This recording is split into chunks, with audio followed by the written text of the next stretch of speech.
Hi friends, welcome to our channel Ammi Chutney. இன்னைக்கு Millets மண்டேல சிறுதானிய வகையான குதிரைவாளியை யூஸ் பண்ணி ஆப்பம் எப்படி செய்யறதுன்னு பார்க்க போறோம். இந்த குதிரைவாளி ஆப்பத்தை ரெண்டு விதமா இன்னைக்கு நம்ம செய்ய போறோம். ஒன்னு குதிரைவாளியோட அரிசி சேர்த்து செய்யிறது, இன்னொன்னு அரிசியே சேர்க்க வேணாம்னு நினைக்கிறவங்களுக்கு குதிரைவாளி மட்டும் யூஸ் பண்ணி செய்ய போறோம். இந்த ரெண்டு விதமான ஆப்பமுமே சாப்பிடுறதுக்கு வாசமா நல்லா இருக்கும். இந்த ரெண்டு விதமான ஆப்பம் செய்யறதுக்கான அளவையும் வீடியோவில் சொல்லியிருக்கோம். ஸோ வீடியோவை ஸ்கிப் பண்ணாமல் தொடர்ந்து பாருங்கள்.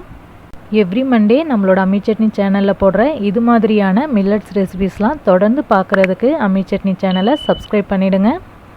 ஃபஸ்ட்டு நம்ம அரிசியோட குதிரைவாளி சேர்த்து செய்கிற ஆப்பத்துக்கான அளவை பார்ப்போம். 1 டம்ளர் இட்லி அரிசி, அதே டம்ளரால் 1 டம்ளர் குதிரைவாளி. நான் அன்பாலிஷ்ட் குதிரைவாளி தான் யூஸ் பண்ணியிருக்கேன். 1/2 டம்ளர் அளவுக்கு முழு உளுந்து, தாராளமாக 1 ஸ்பூன் அளவுக்கு வெந்தயம். இது எல்லாத்தையும் 2-3 தடவை வாஷ் பண்ணிவிட்டு தண்ணி விட்டு 3 மணி நேரம் வரைக்கும் ஊற வச்சிடலாம். மாவு அரைக்கும் போதே தேவையான அளவுக்கு உப்பு சேர்த்து அரைச்சிக்கலாம். ஆப்ப மாவு கொஞ்சம் தண்ணியாகவும் அதே டைமில் கொஞ்சம் கொரகொரப்பாகவும் அரைச்சிக்கலாம். அப்போ தான் ஆப்பம் சுற்றும் போது ஈஸியாக இருக்கும். அது மாதிரி அரைச்ச இந்த மாவை மினிமம் 10 மணி நேரம் இல்லைனா ஓவர் நைட் புளிக்க வச்சுக்கலாம். ஆப்பமாவை ஓவர் நைட் புளிக்க வச்சுருந்தோம். இப்போது மார்னிங் பிரேக்ஃபாஸ்ட்டுக்கு போடுறதுக்கு முன்னாடி ஆப்பமாவை இது மாதிரி நல்லா கலந்து விட்டுட்டு அதுக்கப்புறமா ஆப்பம் போடலாம். ஆப்பமாவை ஊற்றுறதுக்கு முன்னாடி ஆப்ப சட்டியில் கொஞ்சமாக எண்ணெயை தடவிட்டு அதுக்கப்புறமா ஆப்பம் போடலாம். நிறைய எண்ணெய் போட்டோன்னா ஆப்பம் ஊற்றும் போது சுருட்டிட்டு வந்துடும். அதனால் லைட்டாக மட்டும் எண்ணெய் தீத்திக்கோங்க. ஆப்பமாவு கொஞ்சம் தண்ணியாக இருந்தால் தான் ஆப்பம் சுற்றும் போது இது மாதிரி அழகாக வரும். சப்போஸ் மாவு திக்காக இருந்தால் ஆப்பம் போடுறதுக்கு முன்னாடி கொஞ்சமாக தண்ணி மிக்ஸ் பண்ணி அதுக்கப்புறமா போட்டுக்கலாம். ஆப்பம் மாவை சரியான பதத்தில் அரைச்சி புளிக்க வச்சுருந்தோன்னா ஆப்பம் இது மாதிரி பார்க்குறதுக்கு அழகாக இருக்கும். ஆப்பம் ஓரத்துலலாம் நல்லா கிறிஸ்பாகவும் நடுவில் சாஃப்டாகவும் நல்லா வந்திருக்கு. இந்த குதிரைவாளி ஆப்பம் நம்ம நார்மல் அரிசி ஆப்பம் மாதிரியே டேஸ்ட்டாக நல்லாயிருக்கும். சில பேருக்கு ஆப்பம் நடுவில் ரொம்ப புஷ்ஷுன்னு இல்லாமல் மெலிசாக கொஞ்சம் சாஃப்டாக வேணும்னு கேட்பாங்க. அது மாதிரி எப்படி போடலான்னு பார்க்கலாம்.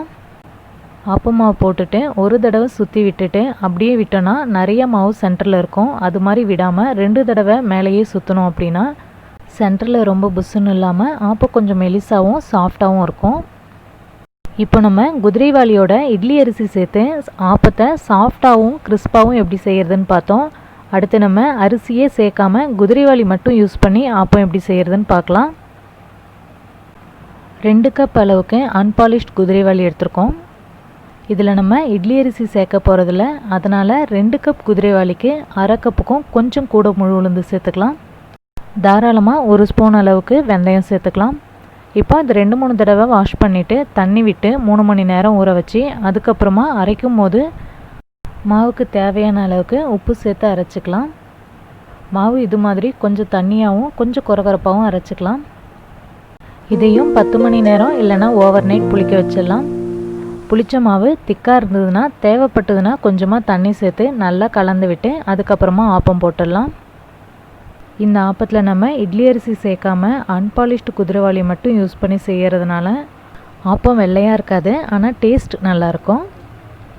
2 ஆப்பத்துக்கும் உள்ள டிஃப்ரென்ஸ் என்னென்னா குதிரைவாளி மட்டும் யூஸ் பண்ணி செய்கிற ஆப்பம் கொஞ்சம் ஆறி போனாலும் மேலே கொஞ்சம் காஞ்ச மாதிரி ஆகிடும்.